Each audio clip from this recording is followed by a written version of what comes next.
अमिताभ बच्चन अपने ज़माने के सुपरस्टार हैं। प्रोड्यूसर्स उनको कहानी सुनाने के लिए और अपनी फिल्म में लेने के लिए लाइन लगाते थे, महीनों क्या सालों तक इंतज़ार करते थे। इनफैक्ट एक प्रोड्यूसर ऐसे हैं जिन्हें अमिताभ बच्चन ने 1 साल तक इंतज़ार करवाया।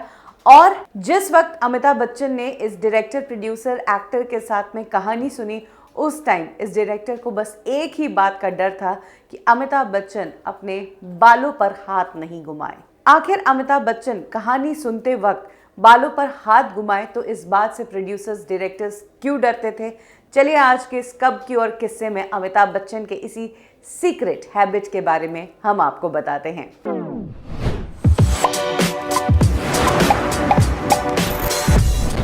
ये बात तब की है जब अमिताभ बच्चन इंडस्ट्री में टॉप पर चल रहे थे। जंजीर फिल्म आ चुकी थी और इंडस्ट्री को अपना नया एंग्री यंग मैन मिल चुका था। इंडस्ट्री में कई ऐसे प्रोड्यूसर्स थे जो बर्बाद थे और अमिताभ पर अब अपना पैसा लगाकर नया गेम खेलना चाह रहे थे। उसी में से एक डायरेक्टर थे जो एक्टर भी है, टीनू आनंद। टीनू आनंद अमिताभ के लिए एक स्टोरी बना चुके थे और अमिताभ को बस वो स्टोरी सुनाकर उन्हें इस फिल्म के लिए राजी करना था। लेकिन टीनू आनंद को अमिताभ से मीटिंग फिक्स करने में 1 साल लग गया। टीनू आनंद अमिताभ को रोज कॉल करते, अमिताभ उन्हें कहते कल सुनेंगे, कल सुनेंगे। वो कल आया 1 साल बाद। और गलती अमिताभ की भी नहीं थी, टीनू आनंद की भी नहीं थी। एक्चुअली उस टाइम अमिताभ बच्चन बहुत बिजी थे, एक साथ बहुत सारी फिल्में कर रहे थे। और बात करें टीनू आनंद की तो उनकी पिछली फिल्म फ्लॉप हो चुकी थी। दुनिया मेरी जेब में नाम की फिल्म उन्होंने बनाई थी और ये फिल्म ऐसी फ्लॉप हुई कि टीनू आनंद से प्रोड्यूसर उनकी कार तक ले गया। यानी कि कह सकते हैं कि इस फिल्म से उनका सब कुछ बिक चुका था। और ऐसी स्थिति में टीनू आनंद अमिताभ को अप्रोच कर रहे थे तो जाहिर सी बात है अमिताभ भाव तो खाएंगे, क्योंकि अमिताभ उस वक्त अपने करियर के टॉप पर थे। तो वो एक ऐसे डायरेक्टर के साथ काम क्यों करेंगे जो ऑलरेडी बर्बाद है। खैर, अमिताभ और टीनू आनंद के रिश्ते पुराने थे, इसीलिए अमिताभ ने सीधे सीधे कभी भी टीनू आनंद को मना नहीं किया। हालांकि वो टालते रहे।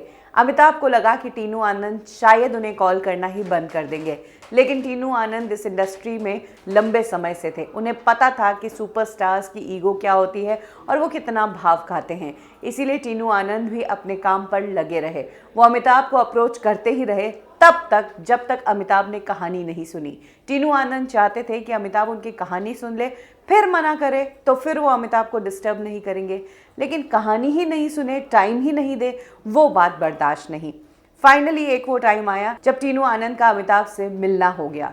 ये तब की बात है जब अमिताभ बच्चन डॉन फिल्म की शूटिंग कर रहे थे और इस फिल्म के शूटिंग के सेट पर ही टीनू आनंद पहुंचे थे अपनी फिल्म की कहानी अमिताभ बच्चन को सुनाने। टीनू आनंद ने अपने फिल्म की कहानी सुनानी शुरू की। थ्रू आउट उनका ध्यान कहानी पर कम और अमिताभ पर ज्यादा था। और डर होना भी जायज है। टीनू आनंद किस स्थिति में थे, उन्हें अमिताभ की बहुत ज़रूरत थी।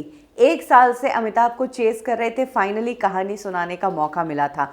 और कहानी भी सुना रहे थे और आने से पहले लोगों ने कह दिया था कि अगर अमिताभ छत की तरफ देख ले, बालों में हाथ फेर दे तो समझ लेना ना।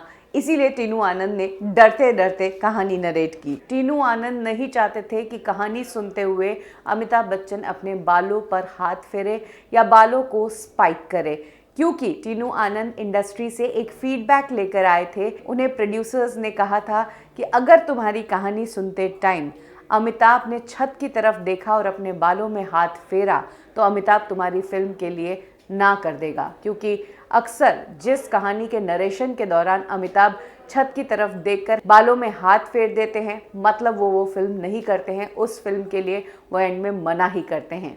इसीलिए अपनी कहानी सुनाते टाइम टीनू आनंद पूरे टाइम डरते रहे कि अमिताभ बस छत की तरफ ना देखे और बालों में हाथ नहीं फेरे।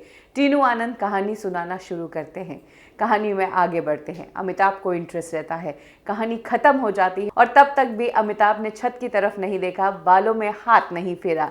अमिताभ बच्चन ने टीनू आनंद को कहानी सुनने के बाद कहा कि मैं तुम्हारी ये फिल्म कर रहा हूँ। टीनू आनंद ने भी अमिताभ बच्चन को कहा, मुझे पता था आप इस फिल्म के लिए हाँ करने वाले हैं, क्योंकि आपने इस फिल्म की कहानी सुनने के दौरान छत की तरफ देखकर बालों में हाथ नहीं फेरा। साथ ही टीनू आनंद ने अमिताभ को थैंक्स भी कहा कि आपने मेरे नरेशन के दौरान ये नहीं किया, इसका मतलब आप मेरी फिल्म कर रहे हो।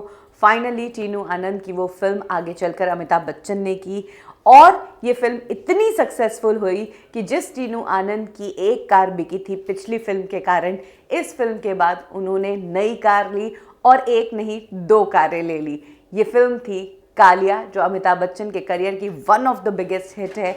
और इसी फिल्म के नरेशन के दौरान अमिताभ से टीनू आनंद डर रहे थे कि अमिताभ बस छत की तरफ देखकर बालों में हाथ ना फेरे। तो किसी भी फिल्म का नरेशन सुनने के दौरान अगर बिग बी छत की तरफ देख ले और बालों में हाथ फेर ले तो समझ जाओ आपका प्रोजेक्ट बिग बी रिजेक्ट करने वाले हैं।